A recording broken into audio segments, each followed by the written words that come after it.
안녕하세요. 오늘도 와주셔서 감사드리고요. 바로 사연을 읽어보겠습니다. 왜 사람은 하나를 얻으면 꼭 하나를 잃게 될까요? 모든 사람이 그런 건 아니라고 해도 적어도 저는 그 진리에서 벗어나지 못한 것 같아요. 결혼 4년 만에 어렵게 임신을 했는데 그 무렵 제가 세상에서 가장 사랑하는 아버지의 건강이 크게 나빠지셨기 때문이죠. 게다가 안 그래도 기뻐할 수도 슬퍼할 수도 없는 저를 더욱 힘들게 하는 화근이 있어 저는 더 괴로운 시절을 보내야만 했죠. 내가 끝끝내 손자도 못 보는 팔자가 되나 보다 했는데 아이 그나마 다행이구나. 옛날에는 소방기사에게 맞을 뻔했는데 우리 손자가 나를 살려주었어요. 임신이 잘 될지 안 될지 확인해보는 검사라도 받아봤으면 좋았을 텐데요. 아내는 이동안 얼마나 땅을 치며 후회했는지 몰라요. 여자가 남편이 벌어주는 돈을 받으며 한평생 편안히 살 수 있다면 애라도 잘 나와야죠. 그게 내가 편안히 살기 위한 일인데 그걸 못하고 있으니 내 속이 얼마나 답답했을까요? 애가 나를 살렸어요. 아이고, 천지 심령이시여. 시집와서 4년 동안 구박당한 것이 아니라 구박당이로 지냈는데 그제야 떳떳하게 고개를 들 수 있게 된 거예요. 저도 저지만이 소식에 가장 기뻐할 거예요. 하나밖에 없는 딸이라 그야말로 아니하면서 금이나 옥을 키워주시는 분이신 우리 아빠에게 하루 빨리 소식 전하고 싶었어요. 매사 조심하고 잘 쉬시고 아빠가 옆에 계시면 맛난 음식도 사주시고 해주실 텐데 못해 미안해요. 제가 매일매일 기도했던 우리 딸 임신 소식을 전하니 아빠는 눈물을 흘리셨어요. 우리 딸이 잘 된 것을 보니 고생 많이 했다고 생각해요. 얼마나 마음이 조여왔을까요? 게다가 아버지는 10년 전부터 해외에서 근무를 하고 계셔서 자주 만날 수 없었을 텐데 더욱 답답했을 겁니다. 결혼식 당일 잠시 올 수 있는 일정이었는데도 얼마나 행복하셨을까요? 딸 소녀를 손을 잡고 돌아다니며 예쁜 살림을 보여주고 함께 하고 싶었던 것들을 다 못한다는 게 아쉬워서 아이처럼 안쓰러워하셨을 것입니다. 그 모습을 보는 나도 마음이 찢어졌죠. 아니, 그런데 딸내미가 시집가는데 왜 그렇게 과장되게 우는지. 우리가 너를 잡아먹겠다고 이해하겠냐고. 그 모습을 보며 시어머니는 못마땅한 마음을 숨기지 않으셨어요. 하긴, 엄한 남편과 무뚝뚝한 두 아들만 키우다 보니 딸의 시집 보내는 부모님의 심정을 이해하기는 힘들었을 것입니다. 그렇긴 하지만 그래도 사돈한테 오버해서는 안 된다고 생각했어요. 시어머니의 교양과 인성에 대해 조금씩 불만이 쌓인 것도 사실이에요. 아버지는 건설 현장에서 안전관리자로 일하고 계십니다. 국내에서 일하실 때에도 직업상 전국 각지의 건설 현장에 다니시며 몇 달씩 집에 오지 못하셨는데요. 죽음이라도 더 오래 일하실 것을 바라시고 싶어 하셨고, 은퇴 시기에 해외 파견을 원하셔서 늦은 나이까지 다른 나라에서 고생하고 계셨어요. 몇 년 전까지는 인도네시아에 계셨고 최근에는 아랍에미리트에 계시는데 그곳에서 그 나이에 홀로 생활하시면서 번 돈을 거의 되돌려 주시려고 했습니다. 쓰지도 않고 엄마에게 보내셨죠. 그런 성실한 아빠는 제가 이 세상에서 가장 존경하고 사랑하는 분이셨어요. 아빠, 걱정 말아요. 힘들긴 뭐가 힘들어. 이 나이에 외국에 나가서 돈을 벌 수 있는 능력 있는 사람이 어디 나오겠어요. 게다가 제가 직접 하나하나 꼼꼼히 검사해서 타국에서도 안전하고 튼튼하게 만들었어요. 한국어 제품이 해외에서 인정받고 있다는 것을 보며 얼마나 뿌듯한지. 제 걱정은 하지 말고 몸조리나 잘 챙기시고 엄마에게 말씀해요. 엄마가 더 자주 들여다볼 수 있도록 할게요. 마침내 뭔가 효도를 한 느낌에 마음이 놓였어요. 건강하게 아이를 낳고 잘 키워서 아빠와 엄마의 기쁨이 되어주고 싶다는 마음이 커졌어요. 물론 목이 빠져라 손절히 기다리셨던 시부모님께도 기쁨이 되어드리고 싶었어요. 그런데 애를 못 낳는다고 구박했다가 임신을 하고 나니 이제는 아들이 아니면 안 된다고 으름장을 놓는 시어머니를 보고 있는데 그런 생각이 싹 가시는 게 솔직한 심정이었습니다. 부모님은 다 같은 부모님이어야 하는데 사람 마음이 그러기가 쉽지 않더라고요. 아내가 틀린 말을 하면서 나중에 회사를 물려받으려면 당연히 아들이어야 한다는 거 아니냐고. 그럼 알짜배기로 3대를 먹여 살린 회사를 계집애한테 준다는 말이냐고. 그럼 생판 남인 사위가 홀딱 먹어치울 거라고. 나 아는 시집 올 때 너보다 훨씬 야리야리하고 몸도 약하고 했어도 아들도 순풍순풍 불어오는 매일 새벽에 공장에 가시는 당신의 아버지 다음 주에 방문하면서 그렇게 살았다. 요즘 젊은이들은 어려움도 몰라 무엇이 그리 어렵고 왜 그리 불평인지 진짜 말로만 아들을 낳아 우리 집안이 번창하게 하는 게야 알았니? 아니, 안 그러잖아요. 여보 이젠 시어머니가 솔직히 가업을 이어받으려면 아들이 있어야 한다고 주장했어요. 그 말이 너무 듣기 싫어서 남편을 달래서 어머니 좀 말라고 했더니 식탁에서 이야기를 꺼내다가 말폭탄을 맞고 말았어요. 하루 종일 거의 한마디도 없으신 아버지도 이렇다 저렇다 하실 말씀이 없으시고 부모님 그늘을 벗어나지 못하는 답답한 성격의 남편이 답답하게만 걷니. 결국 저는 무조건 아들을 낳을 수밖에 없는 상황에 몰리고 말았어요. 그렇게 될 수밖에 없는 이유는 우리 시골집이 남편 3대까지 가업을 이어왔기 때문이었어요. 남편의 할아버지는 해방 전부터 알고 계시던 어마어마한 재력을 가진 사업가셨는데 할아버지께서는 일종의 제휴업체를 맡겨서 그것을 조금씩 키우시면서 우리는 이어왔답니다.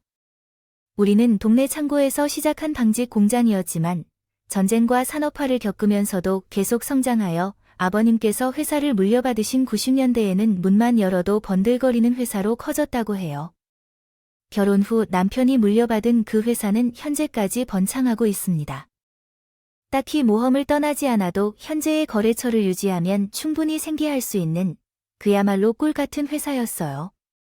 그 회사를 우리 아이에게 물려주고 싶으신 것을 대놓고 말씀해 주셨는데 그것을 손녀에게 주고 싶지 않으시다는 말씀을 했던 거죠.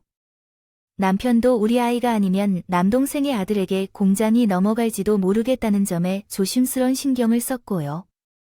아직도 임신을 기쁘게 생각하는 것은 당연한 일인데 어떻게든 아들을 낳으라고 시간을 허비하지 말고 아들을 낳아야 비로소 사업을 이어받을 수 있다. 그런 생각이었나 봐요. 나는 손녀에게 공정하게 줄 생각은 하나도 없으니 이해해라. 결국 여자는 높이 올라가지 못한다고. 결국 모든 일은 지배하는 쪽에서 하는 좋은 짓일 뿐이야. 비록 세상이 얼마나 좋아질지라도 그것은 결코 안 바뀌는 것이다. 너희도 조심해.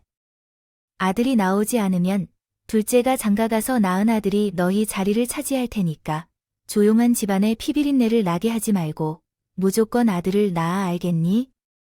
무슨 조선시대 왕권 다툼을 위한 형제의 난도 아니고 어머니는 대단한 키를 쥐고 계시는 양조이를 목조르기 시작하셨어요. 아들이 어디 그렇게 제 마음대로 생기는 건가요? 시험관을 시도하려던 찰나에 자연적으로 임신된 것도 하늘이 내려준 복이라고 생각하며 살고 있는데 또 복을 바라나니요. 답답한 마음이 너무 컸어요. 기분도 그렇고 모처럼 엄마에게 전화를 걸었더니 마침 친정엄마가 임신 초기에는 단백질을 잘 챙겨 먹어야 한다고 했어요. 직접 만든 두부와 시골에서 잡은 최상급 고기를 챙겨오신다고 하시더라도 이 뭐하러 힘들게 오시냐고 하면서도 은근히 대접받으면서 엄마 밥을 먹을 생각에 기분 좋게 엄마를 기다렸어요. 그런데 모처럼 딸네 집에 바리바리 싸대고 찾아오신 엄마는 충격적인 말씀을 하셨어요. 엊그제에 아버지랑 외국에 같이 계시는 회사분이 한국에 들어오셨다고 연락을 주셨는데 아빠가 너 임신했다고. 거기서 이것저것 사신 아기 용품을 전해주신다고 집에 오신다길래 그러시라고 했더니 아이, 글쎄, 아빠가 많이 아픈 것 같다고 그러시는 거야. 사진 보니까 정말 얼굴이 새까맣고 불이 쏙 들어가게 생겼어요. 그냥 두면 안 되겠다 생각했어요. 혼자 타지에서 맞지 않는 식사를 해서 드셔야 했으니 어찌 그러겠어요. 벌써 10년이 되었네요. 끝까지 위로 받아들이며 살다가 쓰러지실까봐 걱정돼서 저가 한번 가볼까 해요. 거기서 식사도 같이 해서 지금은 공사만 마치면 함께 들어오도록 설득해 보려고요. 이젠 임신했으니 이제 엄마 손이 더 많이 필요할 텐데 미안해서 어떻게 해야 할지 모르겠어요. 게다가 아빠가 이렇게 우리를 먹여 살리느라 고생 많이 하셨는데 타지에서 다시 가시게 할 수는 없겠죠. 안타까워도 너는 알아주겠지?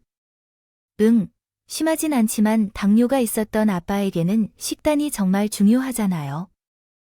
타자에서 혼자 계신데 아무래도 엄마가 챙겨주실 때보다는 상태가 나빠질 수밖에 없었나 봐요. 전에 계시던 곳에는 그나마 밥을 대놓고 먹는 한식 식당이 있었는데 새로 가신 곳에는 없어서 엄마가 이것저것 보내드린 밑반찬에 반만 해드시면서 지내시는 모양이었어요. 그러니 엄마의 결심도 이해하지 못하는 건 아니었죠. 이제 엄마까지 고생이어서 어떻게 해야 할지 모르겠어요. 자식이라고는 나 하나뿐인데 이럴 때 아무 도움도 못 드려서 죄송해요. 잠깐만 엄마, 내가 비상금을 챙겨놓은 게 있는데 그거라도 챙겨드릴게. 가서 아빠 맛있는 거 사다 주세요. 네, 비상금은 무슨, 그건 너가 필요할 때 쓰라고 엄마 알있어. 걱정하지 마십시오. 몇 년 안 되어 올 테니까 아기를 잘 낳고 잘 키우고 있을 거예요. 어머니는 눈물을 흘리셨고 이런 엄마 때문에 아버지는 쓸쓸해하게 되어 혼자 남게 됐다는 생각에 불안과 서러움이 밀려왔어요. 그래서 저도 울음을 터뜨렸어요. 그렇게 해서 나는 친부모 양쪽을 외국으로 보내고 코로나로 아이를 낳게 되었어요. 남편은 있었지만 바빠서 너무 센 부모님의 아래서 자란 나로서 주관이 없어 솔직한 마음으로 살기엔 부족한 점이 있었죠. 그래서 임신 10개월이 되어도 하루하루가 행복과 축복으로 가득해도 모자랐는데 나 혼자 이런 걱정으로 모호하며 조금은 외롭게 임신함을 보내야만 했어요. 더군요. 저한테는 큰 비밀까지 있었기 때문이죠. 어머니, 여기는 어떤 곳입니까? 임신 6개월 정도 되던 어느 날, 정기검진을 받으러 다니던 산부인과 앞에서 시어머니가 계신 것을 보게 되었습니다. 깜짝 놀라 자세한 이야기를 물었더니 아니나 다를까 좋은 자가 맞는지 궁금해서 확인하러 오신 것이었죠. 아이 얘기를 들어보니 아무리 크고 유명한 대학병원이라 해도 6개월이 되면 성별을 알려준다고 합니다. 그러댄데 내가 이를 모르다니 내가 궁금해서 견뎌야겠다 싶었어요. 오늘 11시에 예약을 했다고 했잖아. 오늘은 나와 함께 들어가서 선생님을 만나자고 했고 아내가 주스도 사왔다며 선생님께 드리려고 했죠. 저는 너무나 당황해서 그 자리에서 얼어붙었고 말이 막히게 되었어요. 사실 아이의 성별은 진작부터 알고 있었어요. 병원에서 공주가 태어날 거란 이야기를 처음 들었을 때 출산 때까지만이라도 이 사실을 무조건 숨겨야겠다는 생각밖에 들지 않았어요. 귀한 내 새끼가 뱃속에서부터 차별을 당할 걸 생각하니 너무 숨이 막혔거든요. 그래서 아직 모른다고 대학병원은 원래 가르치지 않는다고 했는데 시어머니가 못 믿어 오셨는지 현장을 급습하신 거예요. 어머니, 요즘 대학병원에 이런 곳 들고 와서 성별을 물어보고 그러면 다 안 좋아하세요. 의사 선생님이 싫은 표정을 내지 않고 그렇게 하면 어머니 기분만 상하실 텐데요. 여기서 잠시만 기다려주세요. 저가 진료받고 나와서 함께 점심을 먹고 들어가겠습니다. 당황한 저는 임기응변으로 상황을 피하려 했지만 시어머니는 그렇게 호감을 주는 분은 아니셨어요. 무슨 소리야.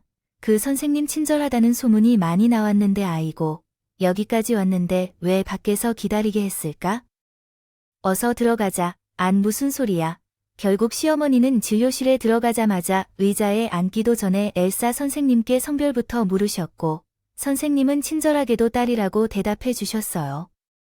그러자 시어머니는 싱글싱글하시며 진료실 문을 두드리던 모습과는 완전히 다른 표정을 보였어요. 바람이 빠져버린 풍선처럼 잔뜩 부풀었다. 시어머니의 마음속 기대가 바람 빠져나가는 듯한 것을 확인할 정도로 그 시간은 지옥과 같았습니다.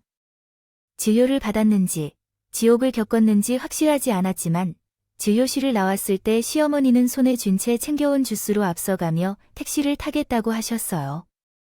저도 함께 가자고 생각했지만 일종의 죄인처럼 끌려가듯 따라갔는데 그 순간 택시 문이 닫히며 시어머니는 약속이 있어서 이만 가보마 해. 그나저나 너 어떡하니? 우리 집을 어떻게 망쳤으니?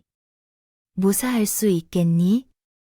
너는 앞으로 몇 배는 더 잘해야겠다. 라고 말씀하셨습니다. 할 거다. 아무튼 잘 들어가고 내가 다시 연락할 거야. 말이라는 말을 듣고 어마어마한 말을 던지고는 홀연히 사라진 시어머니. 저는 서러움이 밀려와 그 자리에 주저앉았어요. 도대체 어머니는 왜 저에게 항상 조건을 따라 목을 조이시는 걸까요? 왜 저는 어머니가 내놓은 미션에서 좋은 점수를 받아야만 며느리로 대접을 받을 수 있는 걸까요? 아이처럼 악을 써대며 울고 있는데도 병원이라 누가 죽었나 보다 하고 아무도 말리는 사람도 없었어요. 그렇게 미친 사람처럼 한참을 울고 나니 정신이 좀 차려지더라고요. 제 딸에게 저와 같은 서러움을 물려주지 않기 위해 정신을 똑바로 차려야겠다 다짐했어요. 아이고, 우리 딸 배가 많이 나와서요. 불편할 것으로 예상되지. 그래도 꽤 시간이 많이 남았어. 그때가 보일 수 있으면 좋겠는데 엄마라도 시간을 내서 볼 수 있을까? 여기가 어디인지 시간을 내. 아빠께도 안 좋으신데 잘 챙겨주고 계세요. 남들은 다 나갔네. 내가 왜 유세라고. 예정일이 아직 멀었으니까 걱정하지 말고 나중에 아빠랑 둘이 들어오시면 그때 아기를 안아볼 수 있어. 나는 괜찮아. 진심으로. 부모 없이 혼자서 아이를 낳는 것은 얼마나 힘든지 아빠를 생각하면 어쨌든 아이를 낳고 어떻게든 들어와 축하하겠어. 우리 딸을 외로워도 조금만 힘내. 응. 그 사이에도 우리 딸은 외할머니한테 외할아버지가 힘들게 오실까봐 빨리 나와서 고생을 덜어드리려는 것 같아 기특했어요. 예쁜 딸이네요. 축하드려요. 엄마가 보고 싶어서 일찍 나왔나 보다.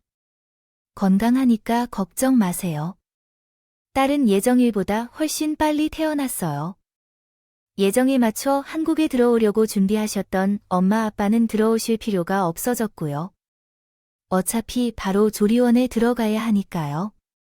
소식을 듣은 남편이 헐레벌떡 병원으로 왔고 반나절쯤 지나서 어머니도 오셨죠. 그리고 오기 싫은 걸 억지로 오셨다는 표정을 하시고는 이제 세상 밖에 나온 지 몇 시간도 안 된 애를 마지못해 안고선 막말을 쏟아붓기 시작하셨어요. 아이고, 뭘 급하다고 그토록 빨리 나왔어? 나올 것도 없는데 왜 서둘러 나왔을까? 아, 누가 반가워하게 나온 것일까? 아, 왜 사랑스러운 할미의 말이 서러워요? 이렇게 오실 거면 엄마 뱃속에서 고추 하나 딱 만들어 놓았어야죠. 이제 여기 와서 울면 어떡할 거예요? 너 때문에 사업이 다 망한 할미가 울어도 울어야지. 기가 막히고 코가 막혀도 말 대꾸할 힘도 없어서 참을 수밖에 없었어요. 입구를 보려고 딸 이야기를 꺼내지 않았는데 결국 상상 이상의 행동을 보이시는 시어머니를 눈앞에서 보고 있자니 할 말을 잃게 되는군요. 이렇게 아이를 낳은 첫날, 잠깐 얼굴에 비친 시어머니는 한동안 모습을 감추셨고요. 태어나자마자 병원에 입원해 한 달을 보내고 집에 왔을 때도 한 번의 전화도 없었어요. 병원이나 조리원에서 온 가족들이 아기를 보고 싶다며 방문하고 있는 모습을 보며 마음이 아팠지만 평생 함께해야 할 난관이 다가오는 상황에서 강해져야 한다는 생각에 감정을 감추려고 애썼어요. 맛은 있지만 고맙다는 말을 하며 얼마나 끓였는지 물어보았어요. 조리원에서 집에 있는 동안 남편이 미역국 한 솥을 끓여놓고 집안 청소까지 도와주려고 노력했어요. 친정이 없이 혼자 조리 식사를 준비해야 하는 상황에 솔직히 짠하게 느껴졌을지 모르겠지만 그에 대한 반응도 없이 무심한 사람을 마주해서 안타깝게 느꼈어요. 숨쉬는 노력만으로는 문제가 해결되지 않았어요. 어설프게 솜씨로 끓인 미역국은 간장국에 가까운 정도였는데 그렇다고 버릴 수는 없었어요. 매번 억지로 먹어야 했고 그리고 평생 청소라도 해본 적이 없어요. 뭔가를 정리할수록 손이 더 번졌고 그래도 기운이 빠지는데 남편의 노력에도 불구하고 지치고 있었어요. 그러던 어느 날 내가 보낸 사진을 보았니? 아니에요. 어제 모임에 나갔는데 우리 친구들이 생일상을 받고 있다며 자랑을 하고 있었어요. 나아가서 먹겠다고 해도 며느리들이 한 상을 차려주고 있다며 막무가내였어요. 사진 찍어서 보내줄게. 그럼. 나도 고맙기 때문이죠. 너는 왜 사진이 없냐고 친구들이 물었어. 그래서 내 파티는 내 생일 다음 주야. 그때 사진 찍어서 보내줄게 했는데 고맙다고 했어. 며느리가 항상 차린 것처럼. 어떻게 해야 해? 너도 2달 후에 조리할 만큼 해야 돼. 음식도 중요하지만 그릇도 고급스러워야 사진이 잘 나오는 법이야. 괜찮은 그릇이 있으면 알려줘. 빨리. 주문이라도 해놓을게. 나도 체면이 있으니까 못 받았다고 할 수는 없어. 아기 낳고 2달 만에 연락한 시어머니가 생일상을 차려내라고 했어. 그것도 사진까지. 그 사진보다 더 나은 것을 찍으라고 협박하면서 친정엄마가 먼 걸 알면서도 미역국 한 번도 안 끓여주신 분이 이제 아이를 낳은 지 2달도 채 안 된 내게 30첩 생일상을 차리라고 하는 것은 현실로 받아들여지지 않았어요. 네, 할게요. 드시고 싶으신 게 있으시면 말씀하세요 하며 머릿속으로 받은 대로 돌려주겠다 이를 갈았지만 마음속으로는 이제 엄마가 되어서 자식 앞에서 부끄러운 생각을 할 수 없다는 게 더 부끄러웠어요. 모두 우리 딸을 위한 것이라고 생각하고 힘겹게 몸을 일으켜 겨우 30첩 수라스하게 차려내었죠. 딸을 낳았다고 일부러 저를 골탕 먹이려 하는 시어머니의 심보를 다 알면서도 중간에 자식이 걸려있으니 참게 되더라고요. 서러워도 이젠 눈물도 나지 않았어요.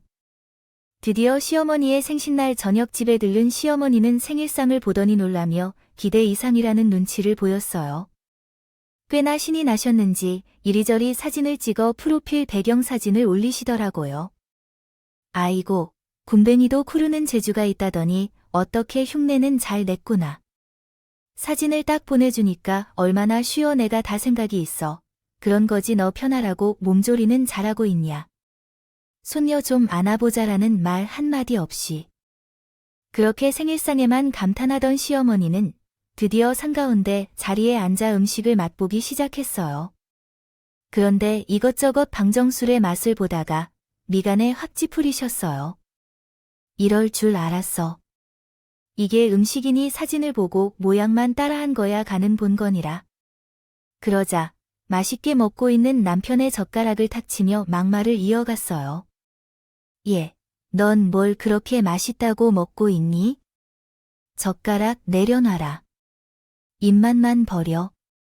아니, 너는 이 솜씨로 특히 남편 삼시세끼 해내고 지금까지 산 거냐? 뭐 하나 제대로 하는 게 없다. 요리를 잘해, 내조를 잘해, 싹싹하기를 해. 다 꽝이다. 꽝, 애 낳는 것이 특히 꽝이지.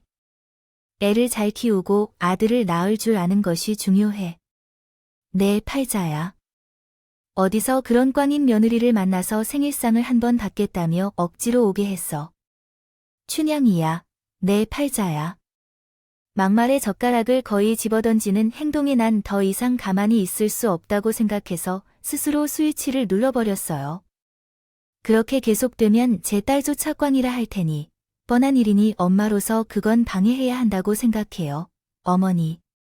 억지로 춘향을 만드는 것은 저가 아니라 어머니시죠. 아직도 몸도 성취 못한 며느리에게 친구들에게 30초 생일상을 자랑한다고 하고 마련하지 못하면서도 겨우 세팅한 생일상에 대해 뭐라고 할지 모르겠다면 입맛이 사라졌다고 말할 거예요. 정말 완전히 실패한 며느리로 취급받아버린다면 어떻게 해야 할까요? 제가 그 바로 꽝인데요. 시어머니도 꽝이고 그것을 보고 곰처럼 가만히 있는 남편도 꽝이고 괜찮지 않아요. 이런 미친 상황에서 어디서 변화가 생길지 큰 소리를 질러가며 화가를 발산시킨다면 시어머니는 가만히 있지 않을 것이에요. 그 자리에서 생일상을 엎어버리고 내게로 뛰어와 얼굴을 때리고 물러나요. 저에 대한 감정을 숨기지 않았던 것일지도 모르죠. 고스란히 내비치고 말았어요. 아들이 나도 음식을 못하고 나처럼 틀린 앞에서 시험이 채면 잘했니? 뭐가 부족한 거야? 며느리로 들어와서 넌 이용감 있어 알아? 에이, 기분이 나쁘다. 생일이든 뭐든 너 때문에 전부 망쳤어. 에이, 운이 없어. 그래. 그렇게 막장의 끝을 보여주고 돌아설 시어머니 앞에 갑자기 예상치 못한 일이 벌어졌어요. 갑자기 현관문이 열리고 친정 엄마 아빠가 눈이 휘둥그레져서 시어머니 쪽으로 뛰어오셨죠.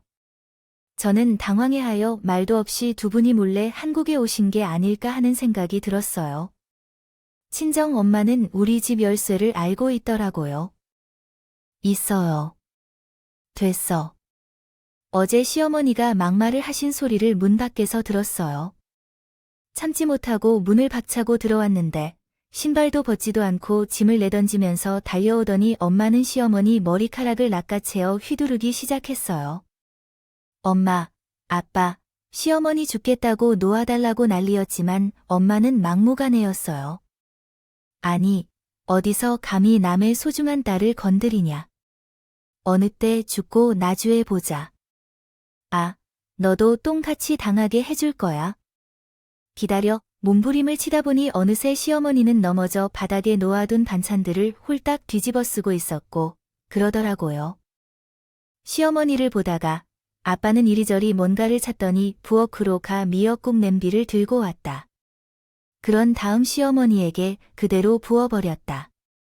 며느리에게 미역국 한 그릇도 끓여주지 않은 독한 인간이 제 생일이라고 미역국은 받아먹고 싶었을까 보지. 아니, 사실 겁이 났지. 인간도 아닌 그 녀석은 인간도 아닌 방법밖에 통하지 않는 게 있지. 먹다가 떨어지세요. 이 악마야. 저는 충격적인 장면을 보고 정신을 차리지 못하다가 다리에 힘이 빠져 바닥에 쓰러지고 말았어요. 그 모습을 보고 엄마와 아빠도 제정신이 드셨는지 시어머니를 붙잡고 있던 손을 놓으시더라고요. 그렇게 한동안 우리 셋은 부둥켜 안고 말없이 울기만 했습니다. 시어머니는 미역국을 뒤집어 써둔 채로 뒤를 돌아보지 않고 한 발짝씩 걸어 나간다. 도망가 버렸어요. 마치 고양이가 앞에서 괴롭히다가 이를 다 뽑힐 때 호랑이처럼 말이에요. 아이고, 내 자식을 이렇게 혼자서 고생하며 살고 있다는 걸 모르고 아빠는 죄인이다. 죄인이야. 이제는 아빠가 널 지켜줄 테니 걱정 마, 우리 딸. 아빠가 모든 것을 걸고 그 사람들을 다 벌 받게 할 테니까. 우리 딸, 이제 걱정하지 말고 쉬어. 그렇게 한참 동안 우리 셋이 울 때 남편은 죄인처럼 딸을 더 이상 몰랐다고 하며 머리를 숙이고 한마디도 못하고 있었어요. 집안이 조용해지자 아기는 곧 잠에 들었어요. 들었고 남편은 아기를 이어놓고 눈치껏 상을 치우더니 곰처럼 아무 말도 없이 그 모습을 보며 아빠는 생각에 잠기더니 남편을 불러앉히고 말씀하셨어요. 상황이 이 지경까지 된 것은 다 자네가 제 역할을 제대로 못해서야. 자네의 식구들이 이토록 힘들게 살고 있는데 그걸 보지 못한 척하고 살아. 나는 자네의 우직함이 마음에 들어서 딸을 주었는데 기분 탓이야. 아, 보자 하니까 너무 우직해서 사람이 작게 생겼구먼. 다 내 잘못이지. 아내의 업보야. 두말할 것 없이 당장 이혼하게 될 거니까. 우리 딸을 힘들게 한 건 죄가 꼭 질 것이니까 무조건 이혼해. 아버님, 왜 그러세요? 제가 잘못했습니다. 용서해 주세요. 제가 잘 몰라서. 머리가 없어. 제 딸이 있는데 왜 이혼하느냐. 제 식구가 여기 있는데요. 아버님, 죄송합니다. 제가 이렇게 무릎 꿇고 비우겠습니다. 죄송합니다.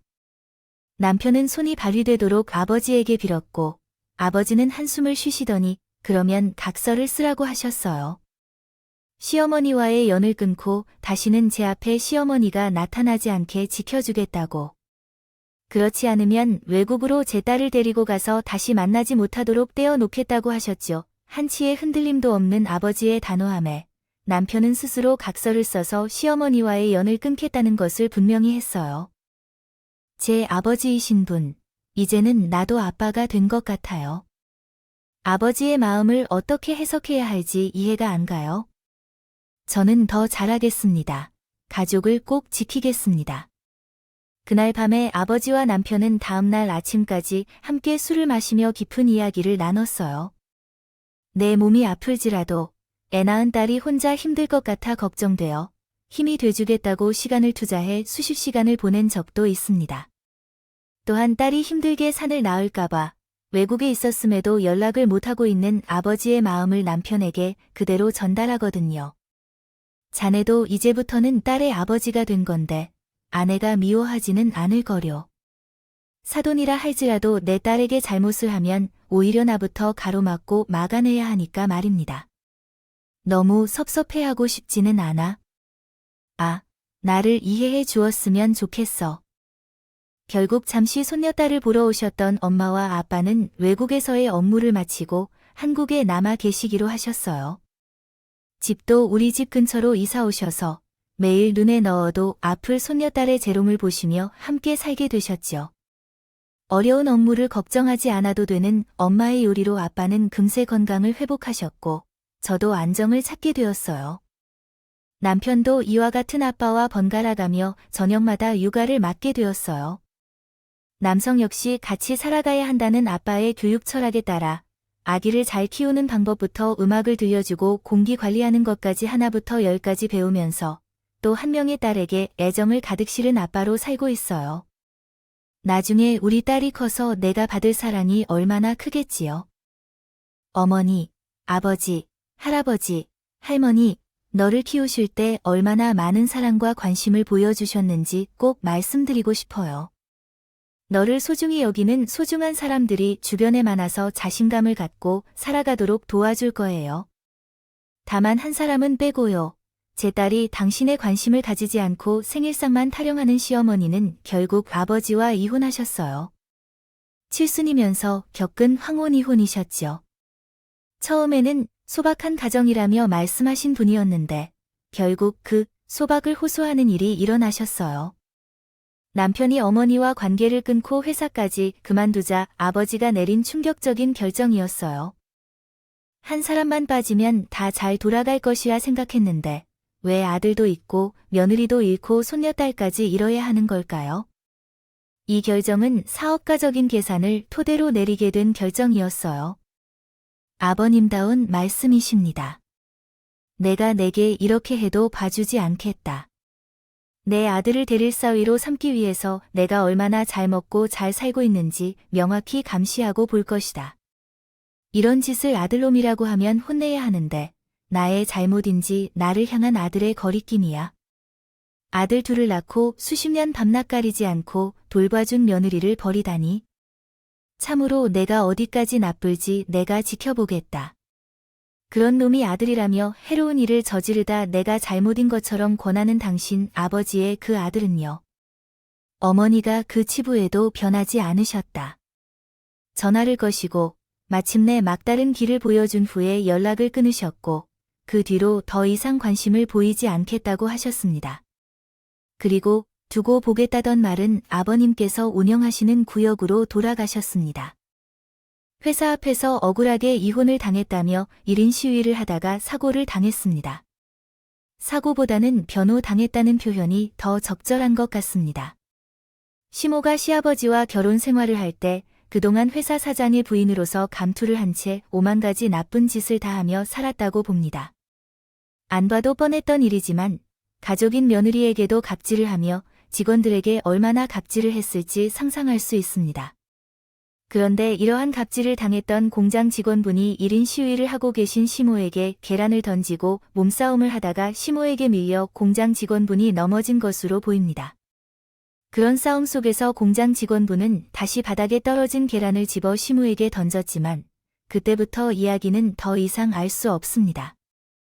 직원이 던진 것은 계란이 아니라 돌이었고 그 돌을 정통으로 맞은 시모는 기절해서 중환자실에 입원해야 했습니다. 나중에는 의식을 되찾았지만 확실히 공장 직원의 잘못 때문에 일어난 일이라 직원은 시모에게 형사고소를 당했습니다. 저희 남편과 함께 그 직원을 찾아갔는데 오히려 본인은 속편해 보였고 그에 대한 죄값은 다 받을 것이라고 말했습니다. 그동안 얼마나 많은 고통을 겪었는지 우리는 알 수 없지만 시아버지도 그 직원에 대해 변호사를 선임해야 한다고 생각해 결정했습니다. 직원분은 그동안 시모에게 괴롭힘을 당한 증거들을 모아 놓았습니다.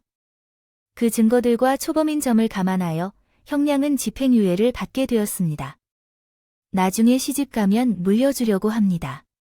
딸 아이는 제와 같이 딸이 나왔다고 구박받는 며느리가 되지 않기를 바라며 오늘도 할 수 있는 한 최선을 다해 아이에게 사랑을 주고 있습니다.